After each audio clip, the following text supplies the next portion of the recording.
능력 없으니까 재산 못 받은 거야. 형수의 그 말이 귓전을 때렸을 때 저는 암 수술을 마치고 항암 치료를 앞둔 병실 침대에 누워 있었습니다. 25년간 매달 80만 원씩 시댁에 보내고 시아버지 3년 간병에 장례비 4천만 원까지 전부 저희가 냈어요. 그런데 돌아온 건 20억 재산에서의 배제와 저 말 한마디였습니다. 긴 말 필요 없고 바로 제 이야기 들려드리겠습니다. 오늘의 사연을 시작하기 전에 구독과 좋아요를 눌러주시면 감사드리겠습니다. 안녕하세요. 저는 올해 58살 김말순입니다. 결혼 전에는 작은 식품회사 격리로 일했어요. 매일 장부를 정리하고 영수증을 모으는 게 제 일이었죠. 1원이라도 맞지 않으면 밤을 새워서라도 찾아내야 직성이 풀리는 성격이었습니다. 그때는 몰랐어요. 그 습관이 25년 뒤 제 인생을 송두리째 바꿔놓을 줄은요. 2024년 설날이었습니다. 차례상을 물리고 온 가족이 거실에 모여 식혜를 마시던 때였어요. 시어머니가 갑자기 서류 봉투를 꺼내셨습니다. 오늘 중요한 얘기 좀 하자. 형수 정혜 씨가 찻잔을 내려놓으며 물었습니다. 어머님, 웬 서류예요? 명절에 이런 무거운 걸 다 꺼내시고. 무슨 일 있으세요? 이런 얘기는 다 모였을 때 해야지. 나도 이제 82이야. 언제 눈 감을지 모르는데 정리 좀 해놓으려고. 시어머니가 공증 서류를 탁자 위에 툭 하고 펼쳤습니다. 형수의 눈이 번쩍 뜨이더니 어느새 손에 휴대폰 계산기를 들고 있었어요. 저와 남편 재호는 부엌에서 설거지를 마치고 뒤늦게 합류했는데 이미 분위기가 심상치 않았습니다. 용산 아파트는 재민이한테 준다. 시세가 15억쯤 하지? 그리고 현금 5억은 수진이한테 주고. 여러분, 그 순간 제 귀를 의심했습니다. 15억짜리 아파트와 현금 5억. 도합 20억이 큰아들과 둘째 딸에게 돌아간다는 말이었어요. 형수가 손뼉을 짝 치며 호들갑을 떨었습니다. 어머나, 역시 우리 어머님은 통이 크셔. 어쩜 이렇게 현명하실까? 이렇게 딱 부러지게 정리를 해주셔야 나중에 뒷말도 없고 집안이 화목한 법이죠. 암요, 그렇고 말고요. 시누이 수진이도 입이 귀에 걸려 거들었어요. 엄마, 진짜 고마워. 오빠랑 나랑 딱딱 나눠 가지니까 정말 공평하네. 역시 우리 엄마가 최고야. 저는 손에 들린 식혜 잔이 덜컹 흔들리는 걸 느꼈습니다. 공평하다고요? 25년간 매달 80만 원씩 시댁에 보낸 돈이 떠올랐어요. 시아버지 치매 간병 3년 그 장례비 4천만 원도 저희가 전부 냈습니다. 그런데 한 푼도 없다니요.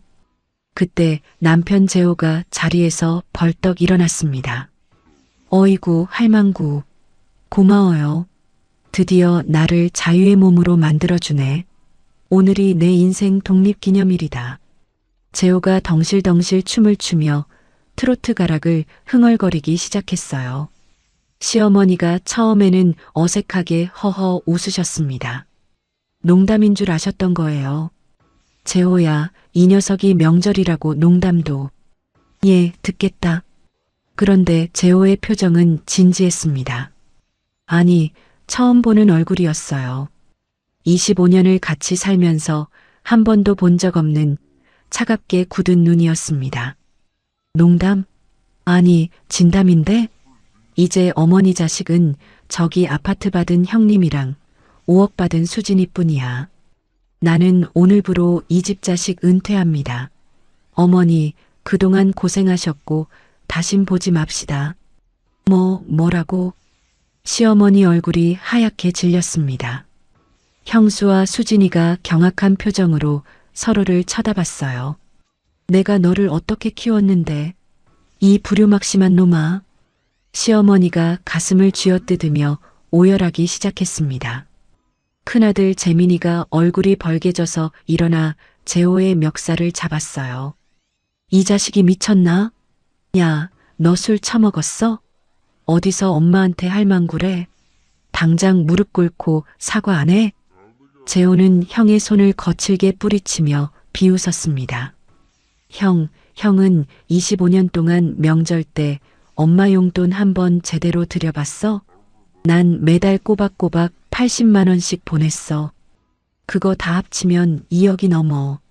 형이 아파트 받을 때 나는 등골이 휘었다고. 이제 그 짓 안 해. 아파트 받은 형이 엄마 모셔. 난 이제 끝이야. 거실이 아수라장이 됐습니다.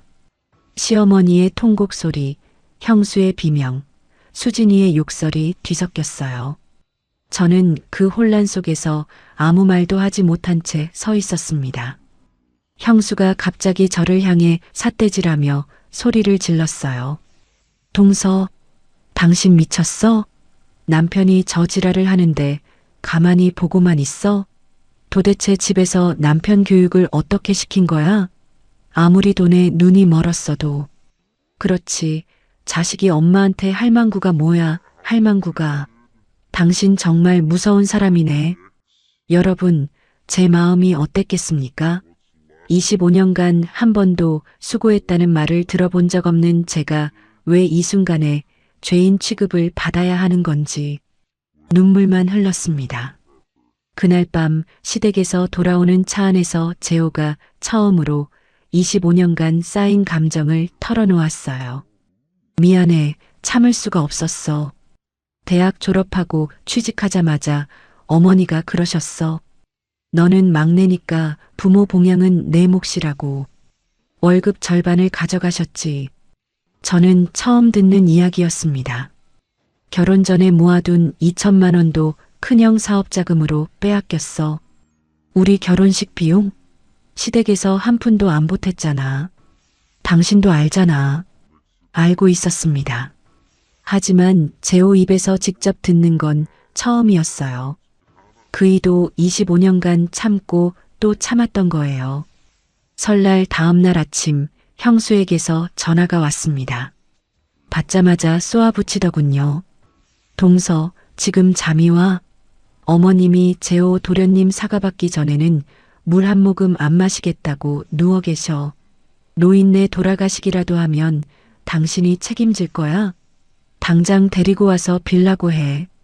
재호가 전화기를 획 빼서 들었습니다. 배고프면 알아서 드시겠지. 신경 꺼요. 뚝 전화를 끊었습니다. 저는 처음 보는 남편의 단호한 모습에 당혹스러우면서도 어딘가 후련한 감정이 올라오는 걸 느꼈어요. 사흘 후 시어머니가 결국 밥을 드시기 시작했다는 소식과 함께 형수에게서 독설 섞인 문자가 왔습니다. 재산 못 받은 거 서운하면 서운하다고 말을 해야지. 남편을 저 모양으로 부추겨서 시어머니 가슴에 대못을 박아? 당신 정말 사람 탈을 쓰고 그럴 수 있어? 천벌 받을 줄 알아. 저는 그날 밤 25년간 시월드에 쓴 돈 총액을 계산해 봤습니다.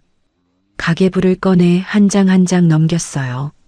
명절 비용, 경조사비, 시부모 용돈, 간병비, 장례비. 계산기를 두드리는 손이 부들부들 떨렸습니다. 2억 3천만 원. 숫자가 눈앞에서 흐릿하게 번졌습니다. 그만큼의 돈이, 그만큼의 세월이 시댁으로 흘러들어갔던 거예요. 일주일 후 시어머니의 고향 친척 이모라는 분에게서 전화가 왔습니다. 한 번도 만난 적 없는 분이었어요. 예, 말순아. 소문 다 들었다. 내가 그렇게 되바라진 애였다며? 세상에 시어머니를 굶겨 죽이려고 작정을 했다며? 우리 집안에 너 같은 며느리는 들어온 적이 없어. 조상님 보기 부끄러운 줄 알아야지, 원.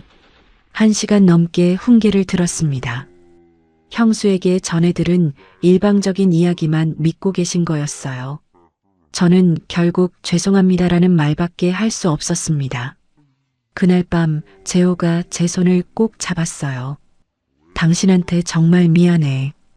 25년간 내가 우리 마누라, 우리 자식보다 시댁을 먼저 챙겼어. 우리 이제 여행이나 가자. 둘이서 제대로 된 여행 한 번도 못 갔잖아. 가슴이 뭉클했습니다. 그런데 그날 밤 화장실에서 씻다가 가슴에 딱딱한 멍울이 만져졌어요.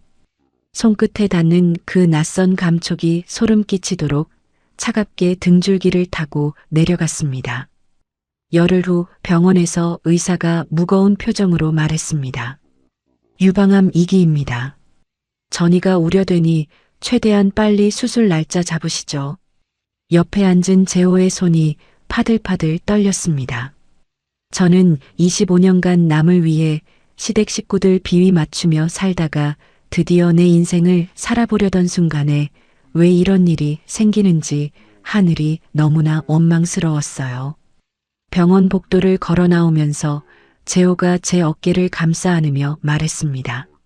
말순아, 우리 이제 시댁일에서 완전히 손 떼자. 다른 생각하지 마. 당신 건강이 먼저야. 누가 뭐라 해도 내가 다 막아줄게. 저는 그제야 어제 형수에게서 온 문자가 생각났어요. 시어머니 혈압약 떨어지셨는데 말순 씨가 병원 가서 좀 타다 드려. 우리는 바빠서 안 돼. 저는 처음으로 아무런 죄책감 없이 그 문자를 조용히 삭제했습니다. 그날 밤 서랍 깊숙이 넣어둔 25년치 가계부를 꺼냈습니다. 결혼 첫 해 시어머니 생신 선물비 30만 원부터 작년 추석 차례상 비용 180만 원까지 한 줄 한 줄 적힌 숫자들이 피눈물처럼 보였습니다. 왠지 버릴 수가 없어서 모아두었던 이 기록들. 그때는 몰랐습니다. 이게 언젠가 제 인생을 되찾아줄 가장 강력한 무기가 될 줄은요. 유방암 진단 일주일 후 수술 날짜를 잡기 위해 병원에 입원했습니다. 그런데 형수 정희 씨가 느닷없이 병문안을 왔어요. 아이고, 말순 씨 많이 아프다며? 얼마나 무서웠어. 형수가 제 손을 잡았습니다. 순간 착각했어요. 이 사람도 마음이 있구나 하고요. 그런데 다음 말이 걸작이었습니다. 근데 시어머니 백내장 수술이 다음 주거든. 누가 모시고 가지? 재민이는 회사 일이 있고 나는 카페 인테리어 업체 만나야 해서. 여러분, 제가 암 환자라는 걸 이 사람이 진짜 모르는 건지 아니면 알면서도 이러는 건지. 저는 분간이 안 됐습니다. 형수는 병실에 30분도 있지 않고 일어났어요. 나 강남 가서 카페 인테리어 업체 만나야 해서 먼저 갈게. 아, 과일 좀 사왔어. 비싼 거야. 마트 비닐봉지를 침대 옆에 툭 놓고 나갔습니다. 나중에 열어보니 3,900원짜리 사과 3개였어요. 스티커가 그대로 붙어 있었습니다. 저는 그 사과를 보며 허탈하게 웃었습니다. 결혼 초기가 떠올랐어요. 시어머니가 말씀하셨죠.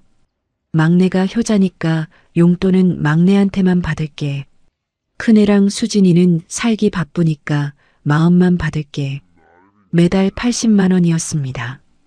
재호 월급이 320만 원이었는데 그중 80만 원이 시어머니 용돈, 50만 원이 시댁 아파트 관리비랑 공과금 대납 30만 원이 시댁 경조사비로 빠져나갔어요. 월 160만 원. 우리 부부가 쓸 수 있는 돈은 160만 원 뿐이었습니다. 외식 한번 제대로 못하면서도 우리가 아끼면 되지라며 살았어요. 결혼 3년 차에 시어머니가 또 말씀하셨습니다. 말순아, 너희 전세금 3천만 원 내가 보태줬잖아. 그러니까 앞으로 10년간 매달 25만 원씩 따로 더 보내. 저는 고개를 끄덕였습니다. 도와주셨으니 갚아야죠. 그런데 계산해보니 10년이면 3천만 원의 이자까지 쳐서 총 1,260만 원을 더 낸 셈이었어요. 빌린 돈보다 더 갚은 거죠. 그때는 그게 이상한 줄도 몰랐습니다. 시아버지가 치매 판정을 받았던 7년 전 일도 생각났어요. 형수가 대뜸 말했습니다. 우리 재민 씨는 회사 일이 바빠서 간병은 못해요. 이해해 주세요. 수진이도 거들었죠. 나 시집간 딸인데 왜 나한테 그래? 언니가 알아서 해줘. 그러고는 해외여행을 떠났습니다. 저는 3년간 매일 요양병원을 오갔어요. 시아버지 기저귀를 갈고 욕창 연고를 바르고 기저귀 한 팩에 2만 원, 일주일에 3팩, 한 달이면 기저귀 값만 24만 원이었습니다. 욕창 연고는 한 통에 3만 5천 원이었고요. 그 돈 전부 저희가 냈어요. 가장 힘들었던 건 밤 10시쯤 걸려오는 요양병원 전화였습니다. 보호자분, 환자분이 복도를 배회하시면서 보호자 찾으세요. 늦은 밤에 병원으로 달려가면 시아버지가 제 손을 꼭 잡고 우셨어요. 말순아, 너밖에 없다. 그런데 아시나요? 간호사한테 들었는데 시아버지가 아들들한테는 이렇게 말씀하셨대요. 아들들은 바쁘니까 오지 마라. 친아들들한테는 오지 말라 하시고 며느리인 저한테만 의지하셨던 거예요. 그래도 저는 가족이니까 당연한 거지라고 스스로를 세뇌했습니다.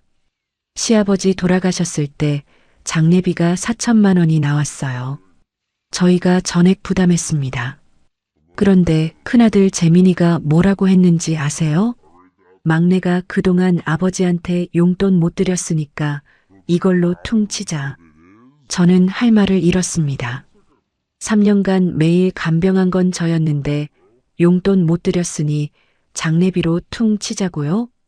더 기가 막힌 건 수진이었어요. 조문객들한테 이렇게 말하고 다녔습니다. 우리 큰오빠가 전부 알아서 해줬어요. 오빠가 효자예요. 여러분, 사람이 어떻게 그럴 수 있나요? 카드 명세서에 찍힌 장의사 비용 영수증을 보며 저는 처음으로 의문이 들었어요. 이것도 가족이라서 참아야 하는 건가? 형수는 명절 때마다 저를 칭찬했습니다. 말순 씨 음식 솜씨가 최고야. 전이 이렇게 바삭할 수가. 그런데 뒤에서는 수진이한테 이렇게 말하더라고요. 제가 부엌에서 다 들었습니다.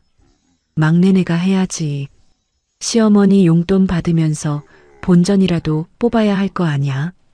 기름 튀는 프라이팬 앞에서 눈물을 삼켰습니다. 전 부치는 손이 멈추지 않았어요. 멈추면 울 것 같았거든요. 수진이는 결혼하고 나서도 매달 시어머니한테 손을 벌렸습니다. 엄마, 나 이번 달 카드값이 많이 나왔어. 50만 원만. 그 돈이 어디서 나오는지 아세요? 저희가 보내는 80만 원에서 나오는 거였어요. 시어머니는 저희 돈으로 수진이 용돈을 주신 거죠. 그러면서 이렇게 말씀하셨어요. 수진이는 시집가서 고생하니까 이해해줘라. 저는요? 저는 고생 안 하나요? 그 말이 목구멍까지 차올랐지만 삼켰습니다. 작년 추석에 시어머니가 선언하셨어요.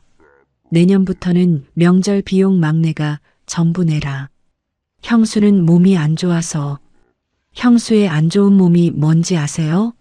필라테스 다니느라 허리가 뻐근하다는 거였어요. 저는 그의 추석 비용 180만 원을 혼자 냈습니다.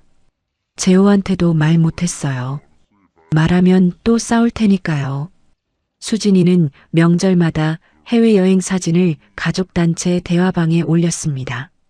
언니나 대신 엄마 잘 챙겨줘. 물결표까지 붙여서요.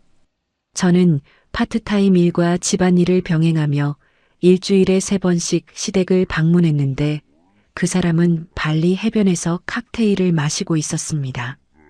재호가 회사에서 명예퇴직 대상자로 분류됐다는 통보를 받은 날이었어요. 저도 같은 날 건강검진 재검 통보를 받았습니다. 그날 밤 우리는 식탁에 마주 앉아 한참 동안 말이 없었어요. 재호가 먼저 입을 열었습니다.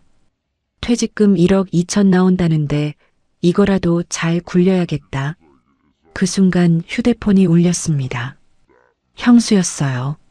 시어머니 보일러 고장났는데 막내가 처리해. 마침표도 없이 명령하듯 보낸 문자였습니다. 저는 그 문자를 보며 깨달았어요. 25년간 형수에게 받은 모든 연락이 요청과 요구뿐이었다는 거리요. 단 한 번도 괜찮아? 힘들지? 고마워라는 말을 들어본 적 없었습니다. 이 가족 안에서 저는 사람이 아니었어요. 돈 보내는 기계, 간병하는 기계, 명절 음식 만드는 기계. 25년간 그렇게 살았던 겁니다. 그날 밤 재호가 물었어요. 당신, 우리 둘이 25년간 번 돈이 얼마인지 알아? 계산해 봤습니다. 맞벌이 시절 포함 총 수입이 약 8억 원이었어요. 그중 2억 3천만 원이 시댁으로 갔습니다. 우리 손에 남은 자산은 25평 아파트 전세금 2억 원과 퇴직금 1억 2천만 원 뿐이었어요. 저는 그 숫자를 보며 처음으로 직면했습니다. 우리가 얼마나 어리석게 살아왔는지를요. 부르르 떨리는 손으로 가계부를 덮었습니다. 25년치 기록이 거기 있었어요. 영수증 한 장 한 장이 제 청춘이었습니다. 유방암 수술을 2주 앞둔 저녁이었습니다. 초인종이 울렸어요. 문을 열었더니 큰아들 재민이와 형수가 서 있었습니다. 막내야, 들어가도 되지? 재민이가 신발을 벗으며 거실로 들어왔어요. 형수는 유산으로 받은 아파트 담보대출 서류를 손에 들고 있었습니다. 대뜸 재민이가 말했어요. 엄마가 막내한테 재산 안 준 거 미안하다고 하시더라. 대신 엄마 모시는 건 막내가 해라. 저는 귀를 의심했습니다. 형수가 서류를 흔들며 덧붙였어요. 우리는 카페 창업 준비 때문에 바빠서 인테리어만 3억이거든. 어머니 모시면서 카페까지 어떻게 해. 재호가 소파에서 일어났습니다. 형, 나 지금 퇴직했고 말순이는 암 수술 앞두고 있어. 우리가 무슨 수로 어머니를 모셔? 형수가 코웃음을 쳤어요. 그러니까 재산 못 받은 거 아니야? 능력이 없으니까. 여러분, 그 말에 저는 현기증이 났습니다. 소파에 주저앉았어요. 손끝이 차갑게 식었습니다. 재민이는 아랑곳하지 않고 말했습니다. 아무튼 결정된 거니까 어머니 다음 달부터 여기로 모셔와. 그 말만 남기고 둘은 떠났습니다. 현관문이 쾅 닫히는 소리가 귓전을 때렸어요. 다음 날 수진이에게서 전화가 왔습니다. 언니, 나도 미안해. 근데 나 요즘 주식으로 2억 날려서 정신이 없어. 엄마 문제는 언니가 알아서 해줘. 5억을 받고도 2억을 주식으로 날렸다고요? 저는 할 말을 잃었습니다. 수진아, 내가 뭘 어떻게 알아서 해? 언니는 원래 그런 거 잘하잖아. 살림도 잘하고. 뚝 전화가 끊겼습니다. 원래 그런 거 잘한다고요. 25년간 희생한 게 원래 잘하는 것이 돼버린 거예요. 가족 단체 대화방에 형수가 글을 올렸습니다. 시어머니 요양보호사 고용하면 월 200만 원인데 막내가 직접 하면 공짜니까 막내가 하는 게 맞지. 수진이가 바로 답글을 달았어요. 맞아, 언니 전업주부잖아. 저는 파트타임 일을 하고 있었습니다. 무엇보다 암 환자였어요. 이 사람들이 진짜로 잊은 건지 일부러 무시하는 건지 알 수 없었습니다. 시어머니에게서 직접 전화가 왔습니다. 재호야, 내가 그래도 내 아들 아니냐? 내가 널 어떻게 낳았는데. 재호가 받았어요. 어머니, 저 퇴직했고 말순이 암 수술해야 해요. 지금 저희 상황 아시잖아요. 시어머니의 대답이 걸작이었습니다. 그러니까 재산을 안 준 거야. 너희는 돈 없어도 정으로 사는 애들이니까. 여러분, 이게 말이 됩니까? 돈 없어도 정으로 사니까 재산을 안 준다고요. 저는 그 논리에 비하게 어이가 없으면서도 씁쓸한 웃음이 나왔습니다. 그 주말 시어머니의 오랜 친구방 여사가 우리 집을 찾아왔어요. 말순아, 내가 시어머니한테 얼마나 잘해왔는지 나는 다 알아. 가슴이 뭉클했습니다. 드디어 알아주는 사람이 있구나 싶었어요. 그런데 다음 말이 이랬습니다. 근데 그래도 어른이시잖아. 내가 좀 참아. 또 참으라는 말이었어요. 25년간 수없이 들어온 그 말. 저는 박 여사가 돌아간 후 재호에게 처음으로 속마음을 털어놓았습니다. 더 이상은 못 참겠어. 일주일 후 친척들 사이에 소문이 퍼졌습니다. 사촌 언니에게서 전화가 왔어요. 말수나 형수가 친척들한테 내가 시어머니 내쫓았다고 하고 다녀. 돈에 눈이 멀어서 폐륜을 저질렀다고. 시어머니 친구분이 우리 집에 전화해서 욕을 하기 시작했습니다. 내가 어떻게 시어머니한테 그럴 수 있어? 쯧쯧. 요즘 며느리들은. 저는 아무 말도 못했어요. 형수가 퍼뜨린 거짓 소문에 친척들은 저를 폐륜 며느리로 낙인 찍었습니다. 사촌 언니가 다시 전화했어요. 말수나 나는 내 편이야. 근데 형수가 내가 시어머니 용돈 한 번도 안 드렸다고 거짓말하더라. 저는 25년간의 은행 이체 내역을 휴대폰으로 캡처했습니다. 사촌 언니에게 보내며 말했어요. 이게 증거야. 매달 80만 원씩 25년. 직접 봐. 사촌 언니가 물었습니다. 이걸 친척들한테 보여줘도 돼? 마음대로 해. 암 수술 3일 전 재호의 전 직장 동료 김 과장이 문병을 왔어요. 10년 전 비슷한 상황에서 시월드와 인연을 끊은 경험이 있는 분이었습니다. 형수님, 기록이 중요해요. 모든 걸 남겨두세요. 그 말을 듣고 저는 휴대폰에 있는 형수와 수진이의 문자 메시지를 전부 캡처하기 시작했습니다. 막내가 하는 게 맞지. 언니가 알아서 해줘. 능력 없으니까 재산 못 받은 거야. 한 글자 한 글자가 비수처럼 박혔지만 저는 이를 악물고 저장했어요. 수술 당일이 됐습니다. 수술실에 들어가기 전 재호가 제 손을 잡았어요. 당신, 이것만 이겨내면 우리 다시 시작하자. 마취가 들기 직전 25년간 살아온 삶이 떠올랐습니다. 이게 정말 내 삶이었나? 아니면 시월드를 위한 삶이었나? 눈물이 흘렀어요. 문득 이런 생각이 스쳤습니다. 내가 죽으면 장례비도 이 사람들이 또 떠넘기겠구나. 수술은 성공적으로 끝났습니다. 하지만 의사가 말했어요. 항암 치료가 필요합니다. 그날 병실에 형수가 찾아왔습니다. 말순 씨 수술 잘 됐다며? 다행이다. 그래서 말인데 시어머니 다음 주부터 여기로 모실게. 재호가 소리쳤어요. 형수님, 지금 무슨 소리예요? 말순이 항암 치료 받아야 한다니까요. 형수가 되려 화를 냈습니다. 내가 언제까지 시어머니 밥을 챙겨드려? 우리도 바쁜 사람들이야. 카페 준비하느라 죽겠는데. 병실 옆 침대에 70대 초반의 여자분이 계셨어요. 그분이 형수와 재호의 대화를 다 듣고 계셨습니다. 형수가 떠난 후 그분이 말을 걸어왔어요. 아가씨, 저런 사람들한테는 기록이 무기야. 처음 보는 분 앞에서 부끄러웠습니다. 하지만 그 말이 가슴에 콕 박혔어요. 그분이 자신의 이야기를 들려주셨습니다. 나도 30년 전에 똑같이 당했어. 근데 그때는 기록을 안 남겨서 법적으로 아무것도 못했어. 아가씨는 나처럼 되지 마.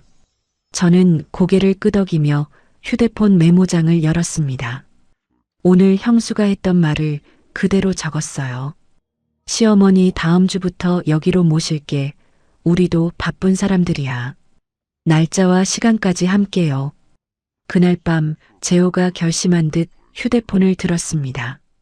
가족 단체 대화방에 장문의 메시지를 올렸어요.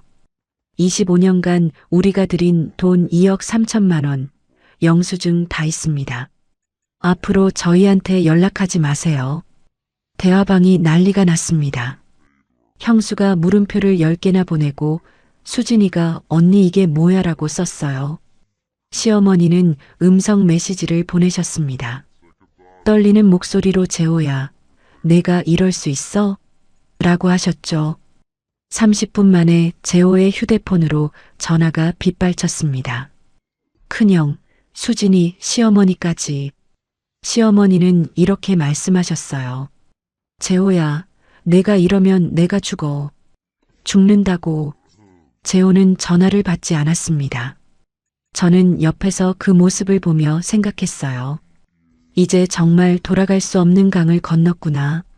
가족 단체 대화방 선언 다음 날 밤 11시쯤이었습니다. 휴대폰이 울렸어요. 형수였습니다. 영수증이 뭐 어때서? 그건 효도지 빌려준 돈이야? 웃기지 마. 이어서 수진이에게서도 문자가 왔어요. 언니 진짜 실망이야. 가족한테 돈 계산이 말이 돼?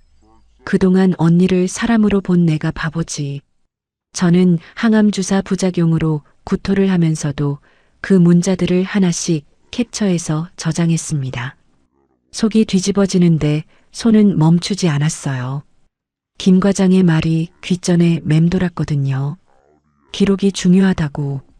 며칠 후 저녁 초인종이 미친 듯이 울렸습니다. 모니터를 보니 형수였어요. 문 열어. 말순 씨 나와. 30분간 초인종을 누르며 소리를 질렀습니다. 저는 무서워서 문을 열지 못했어요. 재호가 제 앞을 막아서며 말했습니다. 당신 절대 나가지 마. 결국 이웃 주민이 112에 신고했습니다. 경찰이 출동했어요. 경찰관이 형수를 돌려보낸 후 우리에게 말했습니다. 신고 접수번호 알려드릴 테니 또 이런 일 있으면 신고하세요. 저는 그 접수번호도 휴대폰에 저장했습니다. 병실에서 일주일을 함께 보낸 그분이 순자 씨였어요. 70세 전직 법무사라고 하셨습니다. 40년간 법률 서류를 다루셨대요. 아가씨, 그 가계부 아직 있어? 저는 고개를 끄덕였습니다. 25년치 다 있어요. 버리질 못해서.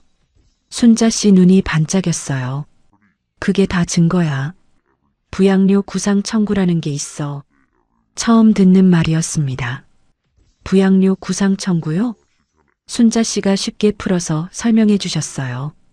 부모를 부양한 자녀가 다른 형제들한테 너희도 부양비 나눠내라고 청구하는 거야. 시어머니가 살아계신 상황에서도 가능해. 그날 밤 재호에게 이 이야기를 전했습니다. 재호의 눈에 처음으로 희망의 빛이 돌았어요. 우리가 법적으로 싸울 수 있다고? 퇴원 후 집에 돌아왔습니다. 저는 창고 깊숙이 넣어둔 박스를 꺼냈어요. 25년치 가계부와 영수증 파일이었습니다. A사 박스로 3개 분량이었어요. 시아버지 간병 당시 요양병원비 영수증, 장례비 카드 명세서, 매달 시어머니에게 보낸 은행 이체, 내역서, 명절 차례상 마트 영수증. 빠짐없이 정리되어 있었습니다. 재호가 박스를 보며 물었어요. 당신이 이걸 왜 모아뒀어? 나도 몰라. 그냥 습관이었어. 격리 일할 때 버릇이 남은 것 같아. 영수증을 정리하다가 손이 멈췄습니다. 결혼 10년 차에 시어머니가 쓴 차용증이 나온 거예요. 금 5천만 원을 박재호에게 빌림. 추후 변제할 것을 약속함. 시어머니의 서명과 도장이 찍혀 있었습니다. 15년 전 형 사업자금으로 빌려간 돈이었어요. 한 번도 갚지 않으셨죠. 저는 이걸 잘 보관해둔 과거의 제가 고마웠습니다. 순자 씨가 퇴원 후에도 연락을 이어갔어요. 지인 변호사를 소개해 주셨습니다. 변호사가 자료를 검토하더니 말했어요. 이 정도면 부양료 구상 청구 충분히 가능합니다. 형제들에게 부양비의 일부를 청구할 수 있어요. 소송 비용이 500만 원이었습니다. 부담됐어요. 하지만 재호가 말했습니다. 이건 우리 인생 되찾는 투자야. 퇴직금에서 쓰자. 항암 치료 첫 번째 주사를 맞은 날 온몸이 천근만근이었습니다. 머리카락이 빠지기 시작했어요. 거울에 비친 제 모습을 보며 울었습니다. 이렇게 못생겨져서 어떡해. 재호가 뒤에서 저를 안았어요. 당신은 언제나 예뻐. 우리 같이 이겨내자. 항암 치료를 받으며 2개월이 지났습니다. 어느 날 재호가 조심스럽게 말했어요. 나 식당 해보고 싶어? 저는 재호를 바라봤습니다. 어릴 때 어머니가 칼국수 끓여주던 그 맛 있잖아. 그걸 팔아보고 싶어? 30년 직장 생활 동안 재호가 처음으로 자기 꿈을 말하는 거였어요. 가슴이 뭉클했습니다. 해봐. 우리 이제 우리 인생 살자. 퇴직금 1억 2천만 원 중 5천만 원으로 경기도 외곽의 작은 상가를 임대했습니다. 2천만 원으로 주방 시설을 갖추고 500만 원으로 간판을 달았어요. 가게 이름은 재호가 직접 지었습니다. 막내네 손칼국수. 저는 항암 치료 때문에 많이 못 도왔지만 메뉴 개발과 원가 계산은 제가 맡았어요. 25년간 시댁 살림하며 익힌 실력이 드디어 쓸모가 생겼습니다. 칼국수 면 한 그릇 원가가 1,200원, 판매가 7,000원, 마진율 82%. 숫자가 머릿속에서 돌아갔어요. 동네 부동산 사장님이 걱정했습니다. 사모님, 여기 상권이 좀 약해요. 괜찮으시겠어요? 저는 대답했어요. 우리는 맛으로 승부할 거예요. 재호는 밤마다 육수 레시피를 연구했습니다. 어머니한테 배운 건 이 칼국수 맛뿐이야. 이것만큼은 인정해야 해. 오픈 첫 달 하루 매출이 8만 원도 안 되는 날이 많았어요. 재호는 새벽 4시에 일어나 육수를 끓이고 밤 9시까지 홀 서빙을 했습니다. 저는 항암 부작용으로 손발이 저리면서도 반찬 만들기와 설거지를 도왔어요. 손끝 감각이 없어서 접시를 여러 번 떨어뜨렸습니다. 밤마다 서로를 다독였어요. 내일은 손님이 더 오겠지. 오픈 2달째 근처 공장에서 일하는 분들이 점심시간에 찾아오기 시작했습니다. 그중 한 분이 말했어요. 사장님, 이 맛에 이 가격이면 소문 나겠어요. 내가 직장 동료들한테 알릴게. 그날 이후 점심 매출이 30만 원을 넘기기 시작했습니다. 한편 사촌 언니에게서 소식이 들려왔어요. 말수나 형수가 유산받은 아파트 담보로 강남에 카페 열었대. 인테리어에만 3억 썼다고 친척들한테 자랑하고 다녀. 수진이는 남은 3억으로 또 주식 투자를 시작했다고 했습니다. 이번엔 대박 날 거야. 언니 나중에 부러워하지 마. 저는 그 소식을 듣고 씁쓸하게 웃었습니다. 우린 우리 길을 가자. 그렇게 마음을 다잡았어요. 항암 치료 6차를 마친 날 담당 의사가 말했습니다. 경과가 아주 좋아요. 완치 판정까지 얼마 안 남았어요. 같은 날 식당에 처음으로 50명이 넘는 손님이 방문했습니다. 점심시간에 줄이 섰어요. 저는 병원에서 식당으로 가는 버스 안에서 창밖을 바라봤습니다. 이제 진짜 살 수 있겠구나. 눈물이 조용히 흘렀습니다. 하지만 이번에는 서러운 눈물이 아니었어요. 여러분, 25년 만에 처음으로 흘린 기쁨의 눈물이었습니다. 식당 오픈 1년 후였습니다. 막내네 손칼국수가 지역 맛집 소개 방송과 인터넷 블로그에 소개되면서 주말마다 기다리는 손님이 생기기 시작했어요. 월 매출이 3천만 원을 돌파했습니다. 순수익 800만 원이 통장에 찍히는 걸 보고 재호와 저는 서로를 얼싸안고 울었어요. 지역 케이블 TV 동네 맛집 프로그램에서 촬영을 왔습니다. 방송 이후로 서울에서도 일부러 찾아오는 손님들이 생겼어요. 한 손님이 칼국수를 드시며 말했습니다. 사장님, 부부 이야기가 궁금해요. 고생 많이 하셨을 것 같아. 저는 괜히 코끝이 찡했습니다. 같은 달 정기 검진을 받으러 병원에 갔어요. 의사가 검사 결과를 보며 말했습니다. 암세포가 더 이상 발견되지 않습니다. 완치 판정입니다. 재호가 병원 복도에서 오열했어요. 고마워. 버텨줘서 고마워. 저는 1년 전 수술대에 눕던 날의 막막함이 떠올랐습니다. 같이 울면서 속삭였어요. 우리 이겼어. 우리 이긴 거야. 암 완치 기념으로 재호가 제안했습니다. 우리 신혼여행 다시 가자. 제주도 3박 4일 어때? 25년 전이 떠올랐어요. 시어머니 병원비 때문에 1박 2일밖에 못 갔던 속초 여행. 그게 우리의 유일한 신혼여행이었습니다. 저는 처음으로 느꼈어요. 내 인생을 사는구나. 순자 씨가 완치 축하한다며 식당에 찾아오셨어요. 칼국수 한 그릇을 드시며 말했습니다. 아가씨, 이 마시면 대박 나겠어. 근데 부양료 구상 청구 소송 준비는 계속하고 있지? 네, 변호사님이 내년쯤 본격적으로 진행하자고 했어요. 순자 씨가 의미심장하게 웃었어요. 서두르지 마. 저쪽이 먼저 무너질 거야. 그 예언이 맞았습니다. 사촌 언니에게서 전화가 왔어요. 말수나 형수 카페 망했대. 8개월 만에 폐업이래.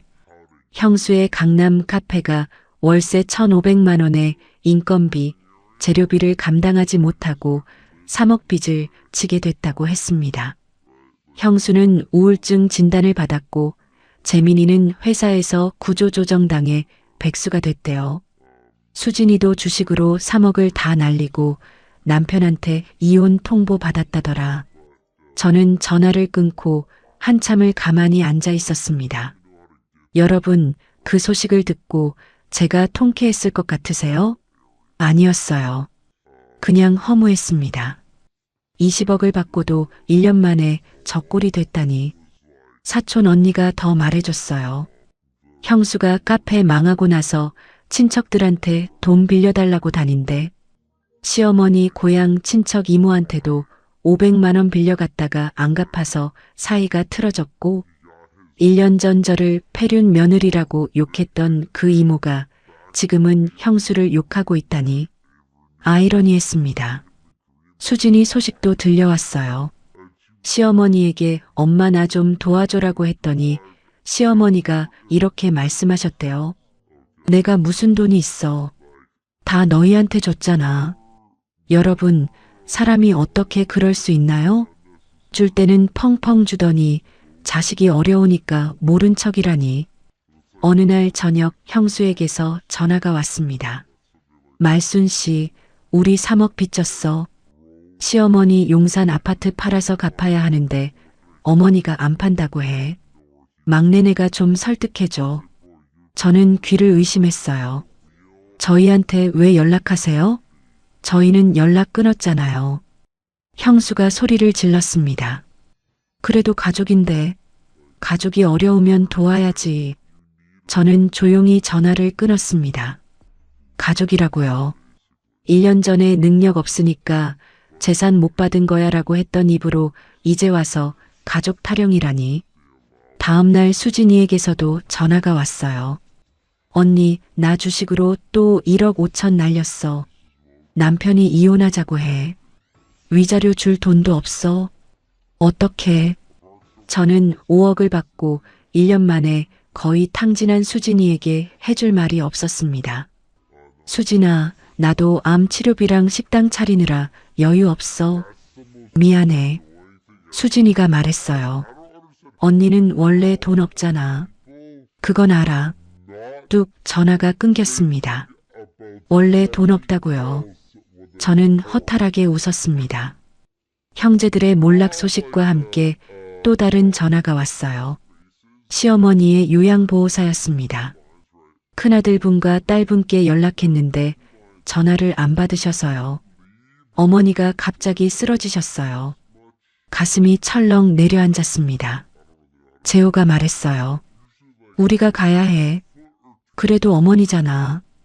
병원에 도착하니 시어머니는 뇌경색으로 쓰러진 상태였습니다. 의사가 난감해했어요. 보호자 서명이 필요한데 아무도 안 계셔서요. 결국 재호가 수술 동의서에 서명을 했습니다. 저는 재민이와 수진이에게 문자를 보냈어요. 어머니 뇌경색으로 쓰러지셨어요. 병원 오세요. 둘 다 읽고도 답장이 없었습니다. 수술이 끝난 후 의사가 설명했어요. 수술은 잘 됐는데 후유증이 있을 수 있어요. 왼쪽 마비가 올 가능성이 있습니다. 저는 병실에서 시어머니의 창백한 얼굴을 바라봤습니다. 이 사람을 미워해야 하는데 미워할 수가 없었어요. 형수에게서 문자가 왔습니다. 시어머니 병원비는 막내가 내. 우리는 빚 갚느라 한 푼도 없어. 어차피 막내가 소송한다며 그 돈으로 내. 재호가 그 문자를 보고 한참 동안 말이 없었어요. 그러더니 중얼거렸습니다. 이래서 해방이라고 한 거야. 저는 시어머니의 창백한 얼굴을 바라보며 25년간의 세월을 떠올렸습니다. 미워하고 싶었지만 미워할 수도 없는 복잡한 감정. 재호가 말했어요. 우리가 병원비 내고 소송에서 돌려받자. 기록은 다 남기고. 저는 고개를 끄덕이며 노트를 꺼냈습니다. 오늘 날짜와 시어머니 입원 경위, 형제들의 문자 내용을 모두 기록했어요. 병원비 영수증도 챙겼습니다. 응급실비 47만 원, 수술비 380만 원. 숫자 하나하나가 증거였습니다. 시어머니 입원 한 달 후 퇴원은 했지만 후유증으로 왼쪽 마비가 남았습니다. 혼자 생활이 불가능했어요. 요양원을 알아봤습니다. 비용이 월 250만 원이었어요. 재민이에게 연락했습니다. 형, 어머니 요양원비 어떻게 할 거야? 재민이가 대답했어요. 우리 빚 갚느라 여력 없어. 어머니 재산으로 충당해. 여러분, 시어머니의 유일한 재산인 용산 아파트는 이미 재민이에게 증여된 상태였습니다. 시어머니 명의의 재산은 0원이었어요. 형수에게서 문자가 왔습니다. 아파트는 이미 우리 명의니까 팔 수 없어. 거기서 월세 받아서 빚 갚아야 한다고. 수진이에게도 전화했습니다. 수진아, 어머니 요양원비 나눠서 내자. 수진이가 울먹였어요. 나한테 연락하지 마. 지금 이혼 소송 중이야. 내 문제도 못 해결하겠어. 뚝 전화가 끊겼습니다. 결국 시어머니 요양원비 월 250만 원이 또다시 우리에게 떨어졌습니다. 요양원에 시어머니를 모시고 간 첫날이었어요. 시어머니가 제 손을 잡았습니다. 마비된 왼손이 아니라 오른손으로요. 힘없는 손이었어요.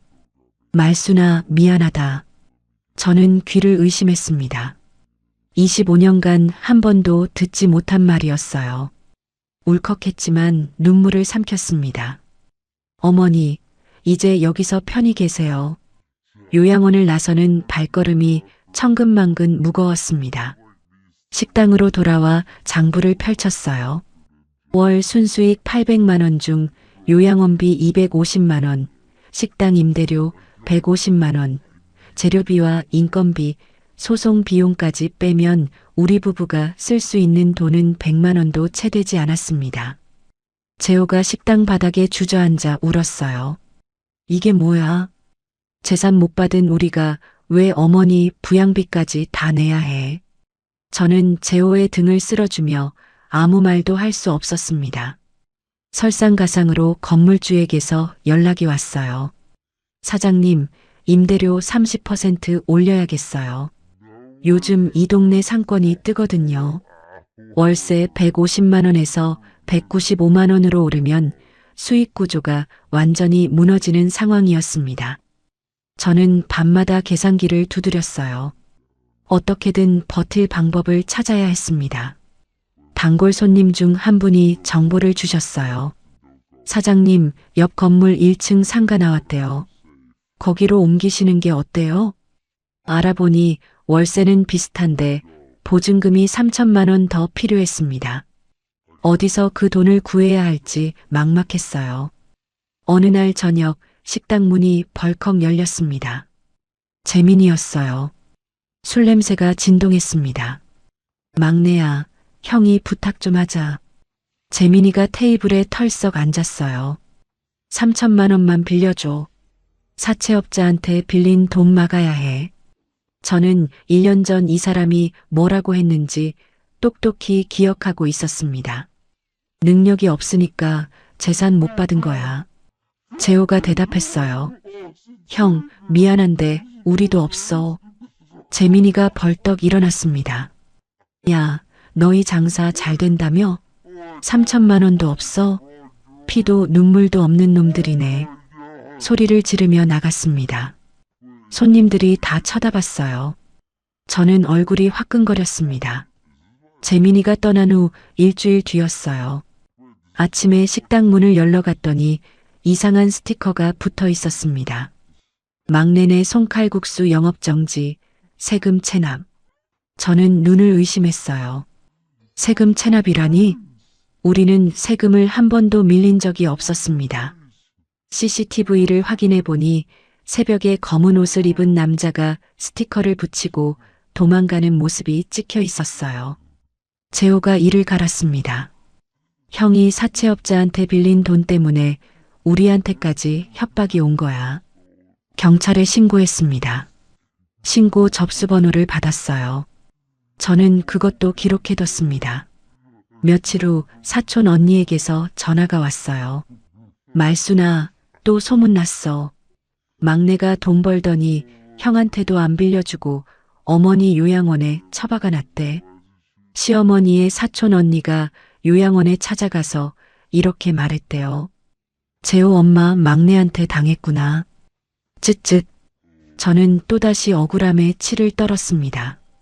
요양원비 월 250만 원을 우리가 내고 있는데 처박아 놨다고요? 변호사에게서 연락이 왔습니다. 상대 측에서 맞대응을 준비하고 있어요. 시어머니가 막내분께 생전에 증여한 재산이 있다고 주장하며 부당이득, 항변을 하려는 것 같습니다. 저는 항변했어요. 증여요? 저희가 드린 건 있어도 받은 건 한 푼도 없는데요. 변호사가 말했습니다. 그걸 증명하셔야 해요. 25년치 모든 금융거래 내역이 필요합니다. 재호가 은행에 가서 25년치 거래 내역을 뽑아왔습니다. 두께가 전화번호부만 했어요. 우리는 밤마다 식당 문 닫고 그 내역을 하나하나 검토했습니다. 시댁으로 보낸 돈에 노란 형광펜을 칠했어요. 80만 원, 80만 원, 80만 원. 매달 빠져나간 돈들이 끝없이 이어졌습니다. 명절마다 추가로 빠진 50만 원, 100만 원, 180만 원. 경조사비 30만 원, 50만 원. 형광펜이 다 닳을 때쯤 계산이 끝났어요. 2억 3천만 원. 숫자를 보고 나서야 우리가 얼마나 많은 돈을 10월 뒤에 쏟아부었는지 실감했습니다. 거래 내역을 정리하다가 10년 전 차용증을 다시 발견했어요. 변호사에게 보여줬습니다. 이건 결정적인 증거입니다. 상대 측이 생전 증여를 주장해도 오히려 우리가 돈을 빌려줬다는 반박이 가능해요. 소송 준비로 지친 어느 날 밤이었습니다. 재호가 갑자기 가슴을 움켜쥐며 쓰러졌어요. 재호야. 급히 응급실로 달려갔습니다. 의사가 검사 후 말했어요. 과로와 스트레스로 인한 협심증 초기 증상입니다. 쉬셔야 해요. 이러다 진짜 심장마비 옵니다. 여러분, 제 마음이 어땠겠습니까? 암을 이겨냈더니 이번에는 남편이 쓰러졌어요. 하늘이 무너지는 것 같았습니다. 병원 침대에서 재호가 눈물을 흘렸어요. 미안해. 나 때문에 당신 고생만 시키고. 저는 재호의 손을 잡았습니다. 무슨 소리야? 우리 같이 이겨내자. 여기까지 왔는데. 그 순간 변호사에게서 전화가 왔어요. 재판 날짜 잡혔습니다. 2달 후에요. 그때까지 자료 정리 완료해 주세요. 쓰러진 남편과 다가오는 재판 사이에서 저는 이를 악물었습니다. 그날 밤 병원 복도에서 순자 씨에게 전화했어요. 언니, 저 어떡해요? 남편도 아프고 재판도 다가오고. 순자 씨가 말했습니다. 아가씨, 지금까지 버텨온 것처럼 버텨.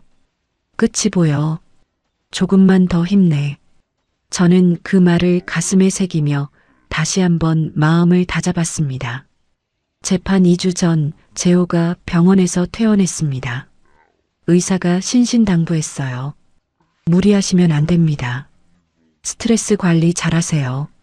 저는 재호에게 말했어요. 당신은 쉬어. 재판 준비는 내가 할게.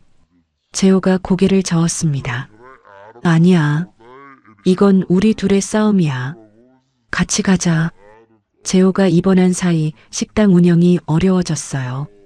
동네 아주머니 한 분을 주방 보조로 고용했습니다. 월 150만 원의 인건비가 추가됐지만 재호의 건강을 위해서는 어쩔 수 없는 선택이었어요. 저는 그 아주머니에게 기본적인 조리법을 가르치며 재호의 빈자리를 메웠습니다. 재판 전날 밤 25년치 자료를 마지막으로 점검했어요. 가계부 25건, 영수증 파일 3박스, 은행 거래 내역서 500페이지, 형제들의 문자 메시지 캡처본 200장, 그리고 시어머니의 5천만 원 차용증. 식탁 위에 펼쳐놓으니 산더미 같았습니다. 재호가 물었어요. 우리가 이길 수 있을까? 저는 대답했습니다. 25년간의 증거가 있어. 반드시 이길 거야. 재판 당일이 됐습니다. 재호는 아직 완쾌되지 않은 몸을 이끌고 법원에 출석했어요. 법정에 들어서니 큰아들 재민이와 형수, 수진이가 모두 나와 있었습니다. 여러분, 그 모습을 보고 제가 얼마나 어이가 없었는지 아세요? 형수는 명품 가방을 들고 있었어요. 샤넬 클래식이었습니다. 수진이는 여전히 화려한 옷차림이었고요. 빚에 쪼들린다더니 저는 증거 서류가 든 가방을 꼭 쥐었습니다. 상대 측 변호사가 먼저 입을 열었어요. 막내 부부는 시어머니로부터 생전에 충분한 혜택을 받았습니다. 결혼 당시 전세 보증금 3천만 원을 지원받았고 그 외에도 여러 차례 금전적 도움을 받았습니다. 우리 변호사가 서류를 꺼냈습니다. 그 3천만 원은 이후 10년에 걸쳐 전액 상환했습니다. 심지어 이자까지 더해 총 1,260만 원을 추가로 지급했습니다. 여기 이체 내역이 있습니다. 법정에 웅성거림이 퍼졌어요. 상대 측 변호사의 얼굴이 굳었습니다. 우리 변호사가 25년간의 부양 내역을 하나씩 제시했어요. 시아버지 3년 간병비 8천만 원 영수증입니다. 요양병원비, 기저귀가, 욕창 연고비, 교통비까지 모두 포함되어 있습니다. 판사가 영수증 뭉치를 받아들었습니다. 장례비 4천만 원 카드 명세서입니다. 장의사 비용, 화장 비용, 음식 비용까지 원고가 전액 부담했습니다. 저는 그 명세서를 보며 7년 전이 떠올랐어요. 장례식장에서 밤새 조문객을 맞으며 서 있던 제 다리. 부르튼 발 뒤꿈치. 그때 재민이는 뭐라고 했죠? 막내가 아버지한테 용돈 못 드렸으니까 이걸로 퉁치자. 매달 80만 원씩 25년간 총 2억 4천만 원의 용돈 이체 내역입니다. 한 달도 빠짐없이 송금했습니다. 500페이지짜리 거래 내역서가 증거로 제출됐어요. 판사가 그 두께의 놀란 표정을 지었습니다. 결정적인 순간이 왔어요. 우리 변호사가 차용증을 꺼냈습니다. 10년 전 시어머니에게 빌려준 5천만 원의 차용증입니다. 시어머니의 서명과 도장이 찍혀 있습니다.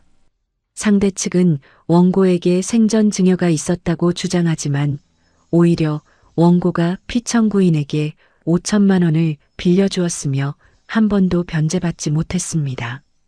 형수의 얼굴이 하얗게 질렸어요. 수진이는 고개를 푹 숙였습니다. 우리 변호사가 마지막으로 휴대폰 캡처본을 제출했어요. 형제들의 문자 메시지입니다. 읽어드리겠습니다. 법정에 문자 내용이 낭독됐습니다. 우리 바빠서 못 가. 막내가 알아서 해. 시어머니 병원비 막내가 네. 우리 한 푼도 없어. 능력 없으니까 재산 못 받은 거야. 재민이의 얼굴이 빨갛게 달아올랐어요. 형수가 고개를 돌렸습니다. 상대 측 변호사가 반박했어요. 원고 부부가 들인 돈은 효도의 일환이며 법적 청구 대상이 아닙니다. 판사가 입을 열었습니다. 민법상 부양 의무는 모든 자녀에게 균등하게 있습니다. 25년간 한 자녀만 부양비를 부담했다면 다른 자녀들에게 구상권을 행사할 수 있습니다. 저는 그 말을 듣는 순간 눈물이 쏟아졌어요. 25년간 억울했던 모든 것이 한꺼번에 터져 나왔습니다. 판사가 판결을 내렸습니다. 원고의 부양료 구상 청구를 인정합니다. 피고들은 각자의 부양 의무 분담분에 해당하는 금액을 원고에게 지급하십시오. 구체적인 금액이 발표됐어요.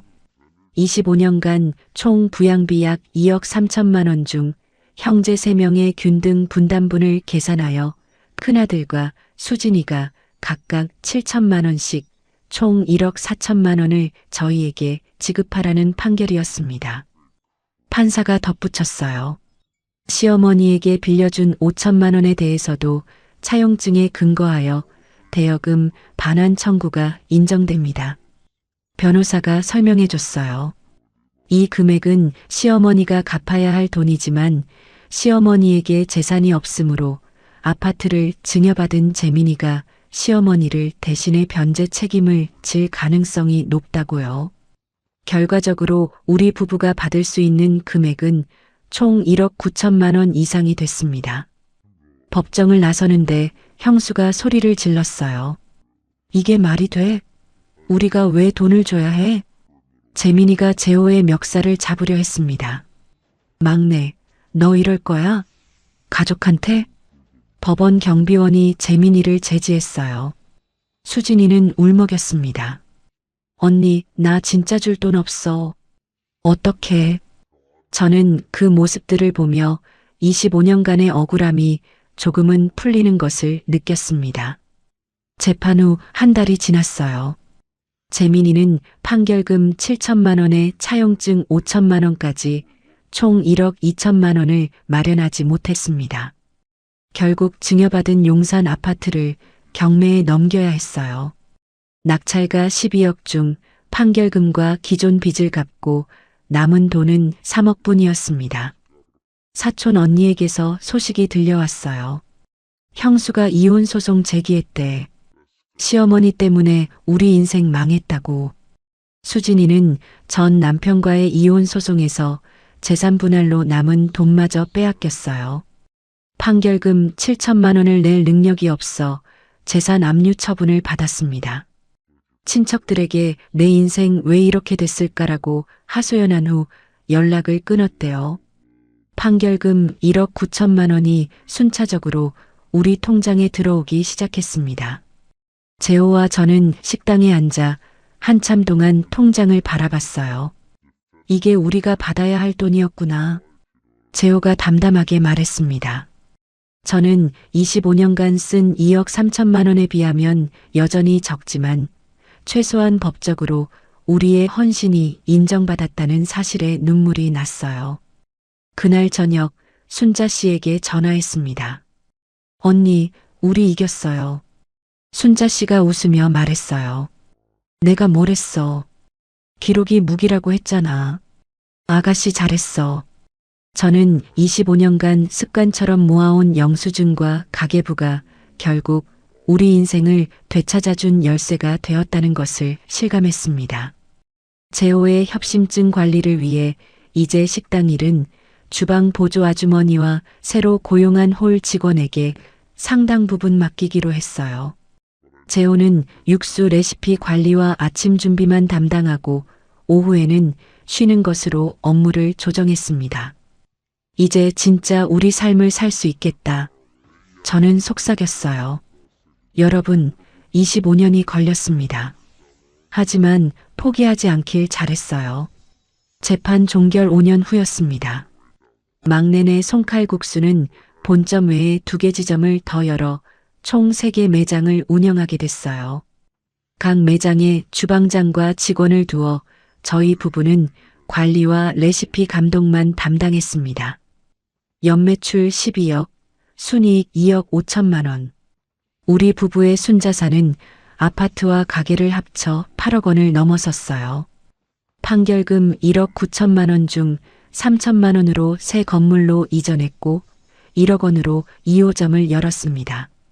나머지는 노후 자금으로 저축해뒀어요. 재호가 말했습니다. 이 돈은 우리가 25년간 흘린 땀과 눈물의 대가야.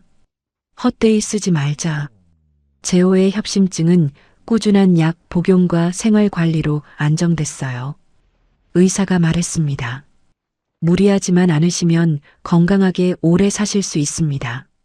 재호는 아침에 육수 준비만 하고 오후에는 산책과 휴식을 취하는 생활 패턴을 유지했어요. 시어머니는 여전히 요양원에 계셨습니다. 요양원비 월 250만 원을 부담하며 주말마다 찾아가는 것은 우리 부부뿐이었어요. 재민이는 형수와 이혼 후 지방의 작은 원룸에서 혼자 살며 가끔 어머니 면회를 왔지만 손에는 아무것도 들려있지 않았습니다. 수진이는 연락이 끊긴 지 3년째였어요. 요양원에서 시어머니를 돌보는 요양보호사가 말했습니다. 사모님, 어머니가 매일 말순이 언제 와? 라고 물으세요. 저는 그 말을 들으며 복잡한 감정이 들었어요. 하지만 미움보다는 연민이 더 크게 자리 잡고 있다는 것을 느꼈습니다. 어느 주말 요양원에서 시어머니의 손을 잡고 있었어요. 시어머니가 갑자기 눈물을 흘리셨습니다. 말순아, 그때 재호가 왜 그랬는지 이제야 알겠다. 저는 시어머니를 바라봤어요. 내가 눈이 멀었었어. 돈 준다고 효도하는 게 아니더라. 힘없이 웃으셨습니다. 25년간 듣고 싶었던 말이었어요. 너무 늦게 찾아왔지만요. 시어머니가 오열하셨습니다. 재민이랑 수진이가 나버렸어. 돈 줬더니 버렸어. 너희한테는 아무것도 안 줬는데 너희만 날 찾아와. 저는 5년 전 설날이 떠올랐어요. 남편이 할망구 고마워요. 드디어 해방이네라고 외치던 그 장면.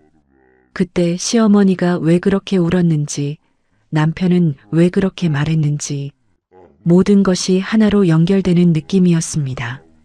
집으로 돌아오는 차 안에서 재호가 말했어요. 어머니가 많이 늙으셨어. 그래도 우리가 끝까지 모셔야지. 저는 대답했습니다. 우리가 해온 게 그거잖아. 처음부터. 재호가 제 손을 잡았어요. 당신 덕분이야. 당신이 25년간 버텨줘서 우리가 여기까지 온 거야.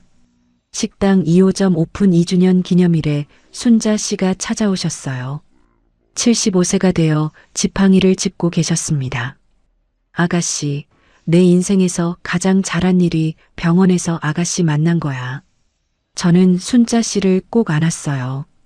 언니가 없었으면 저 아직도 당하고만 살았을 거예요. 우리는 한참을 울었습니다. 어느 날 식당에 젊은 여자분이 오셨어요. 칼국수를 드시며 눈물을 흘리고 계셨습니다. 저는 조심스럽게 다가갔어요. 손님 괜찮으세요? 그분이 고개를 들었습니다. 사장님, 저도 시월드 때문에 힘들어요. 어떻게 버티셨어요? 저는 그분의 손을 잡았어요. 기록하세요. 모든 걸 기록하세요. 그게 언젠가 당신을 지켜줄 거예요. 그날 밤 가게 문을 닫고 혼자 홀에 앉아 있었습니다. 벽에 걸린 사진들이 눈에 들어왔어요. 결혼 초 젊었던 우리 부부, 시부모님과 함께 찍은 명절 사진, 그리고 지금의 식당 오픈 기념 사진. 25년의 세월이 담겨 있었습니다. 참 멀리도 왔다. 저는 중얼거렸어요. 어느 날 재민이가 식당에 찾아왔습니다. 5년 만이었어요. 예전의 거만한 모습은 온데간데 없고 초라한 행색이었습니다. 막내야, 형이 잘못했어.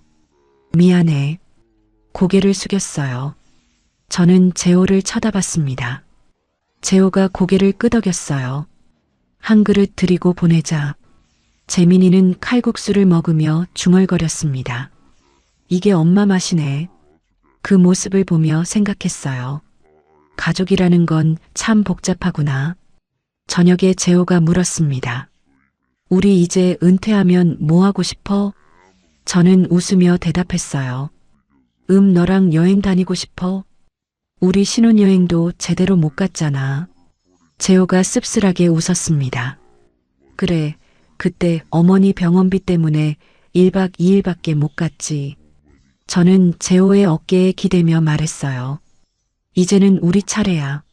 식당 3호점 오픈을 앞두고 지역 신문에서 인터뷰 요청이 왔어요. 기자가 물었습니다.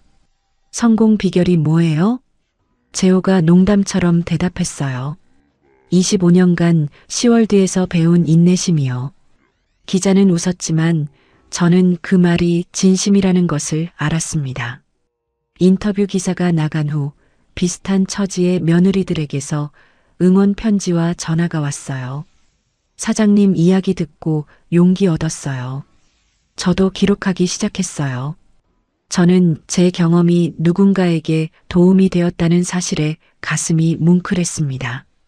우리 부부는 65세가 되는 해에 3개 매장 중 2개를 신뢰할 수 있는 직원들에게 인수시키고 본점만 남기기로 결정했어요. 그 돈으로 작은 아파트를 하나 더 마련해서 노후를 준비했습니다. 매주 수요일은 부부 동반 여행의 날로 정해 밀린 신혼여행을 조금씩 다녀오기로 했어요. 저는 오늘도 식당 문을 열며 생각합니다. 할망구 고마워요. 덕분에 해방됐어요. 여러분, 25년 세월이 흐르고 나서야 깨달았습니다. 피를 나눴다고 다 가족이 아니라는 것을요. 진짜 가족은 내 아픔에 같이 울어주고 내 헌신을 알아주는 사람이라는 걸 이제야 알았습니다. 여러분도 저처럼 바보같이 당하고만 살지 마세요. 억울할 땐 하나라도 기록하고 나 자신을 가장 먼저 아끼는 법을 배우셔야 합니다. 착하게만 사느라 손해보지 마세요. 세상은 착한 사람 편이 아니에요. 기록하는 사람 편입니다. 혹시 지금 이 순간에도 혼자 소갈이하며 눈물 짓는 분이 계신다면 제 이야기가 작은 위로와 용기가 되었기를 진심으로 바랍니다. 이야기를 끝까지 들어주신 분이 계시다면 어디서 듣고 있는지 댓글 하나만 남겨주세요. 감사합니다.